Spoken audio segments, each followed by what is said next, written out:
สบายดีทุกคน Very good morning all มื้อนี้พบกับย่าสำหรับเคมีคือเก่ามื้อนี้จะมาสอน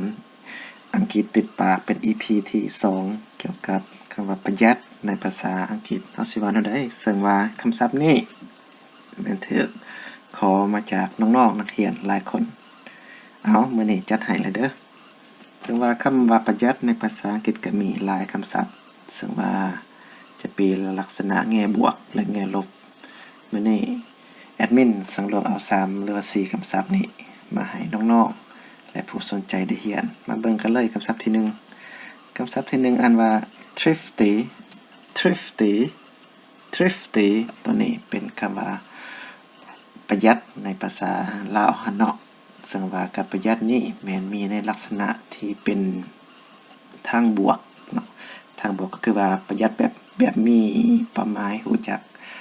อดออมเพื่ออยากได้สิ่งใดสิ่งหนึ่งในอนาคตเนาะและข้อที่2นี้อ่านว่า frugal ตัวนี้ก็เป็นลักษณะการประหยัดที่มีลักษณะเป็นทางบวกหมายความว่าเฮาประหยัดสิ่งใดสิ่งหนึ่งในปัจจุบันนี้เพื่ออยากได้สิ่งใดสิ่งหนึ่งในอนาคตและก็มีเหตุมีผลจึงประหยัดเนาะและคำศัพท์ที่3นี้อ่านว่า economical เนาะ economical เป็นคำ adjective หรือว่าคำคุณนามที่มีลักษณะการประหยัดมัธยัสถ์แบบมีเหตุมีผลรู้จักการใส่เงินใส่ทรัพยากรมนุษย์ต่างๆหั่นเนาะอันนี้เป็นคำศัพท์ที่สูงเด้อพวกน้องเด้อเป็น high ranking vocabulary ซึ่งว่าเฮาจะมักพบคำศัพท์นี้อยู่ในบทความทางด้านวิชาการหรือว่าหนังสือทางการต่างๆเพิ่นมักใส่ตัวนี้เนาะซึ่งว่า economical นี้ได้มาจากคำว่า economic แปลว่าเป็นเศรษฐศาสตร์หั่นและจาก economy เป็นการประหยัดหั่นซึ่งว่า economy เป็นคำนามเนาะและคำศัพท์ที่4แต่ว่าแอดมินเขียนเป็นข้อ3คือเก่าก็บ่เป็นหยังคำศัพท์ตัวนี้อ่านว่า stingy ตัวนี้หมายความว่าการประหยัดที่มีลักษณะเป็นทางลบภาษาพื้นบ้านเฮาคือว่าขี้ที่หรือว่าขี้เหนียวหั่นน่ะเนาะอยากกินแต่ของหมู่บ่แชร์ของตัวเองให้ผู้อื่นกินหั่นเนาะซึ่งว่า4คำศัพท์นี้ให้น้องๆและผู้ที่สนใจไปฝึกใช้และอยู่ในสถานการณ์ใดเนาะซึ่งว่า1 2 3นี้เป็นคำศัพท์ที่มีลักษณะเป็นทางบวกและข้อที่4นี้เป็นลักษณะทางลบคำว่า stingy เนาะให้พี่น้องได้ไปลองใส่การใส่นี่ก็แม่นหมายความว่าหลัง adjective ต้องมีคำนามเสมอเด้อซึ่งวันนี้ EP ที่1ได้อธิบายหลายเติบแล้วในการวิเคราะห์ sentences เนาะ Let's see the example first ตัวอย่างเนาะ Ali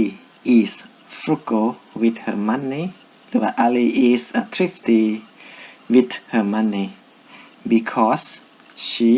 wants to travel abroad หมายความว่า Ali นี่ประหยัดเงินย้อนว่า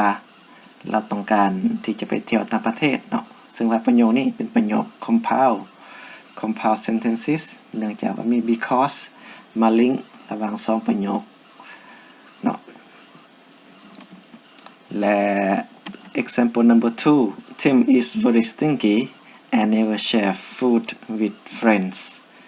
หมายความว่าทีมนี้เป็นคนขี้เหนียวหลายเราบ่เคยที่จะแบ่งปัน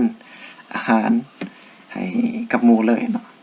หมายความว่ากินแต่ของหมู่แล้วบ่แชร์ของตัวเองให้หมู่กินหั่นเนาะซึ่งว่าประโยคนี้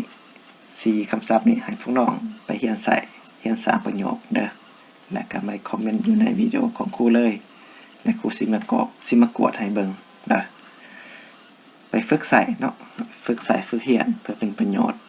ถ้าว่าเห็นวิดีโอนี้เป็นประโยชน์ก็อย่าลืมกดไลค์กดแชร์เนาะให้คนได้เรียนรู้เพราะว่าอยากให้คนลาวเฮาเก่งนักเรียนลาวเฮาเก่งภาษาอังกฤษบ๊ายบายทุกคน Goodbye everyone see you next episode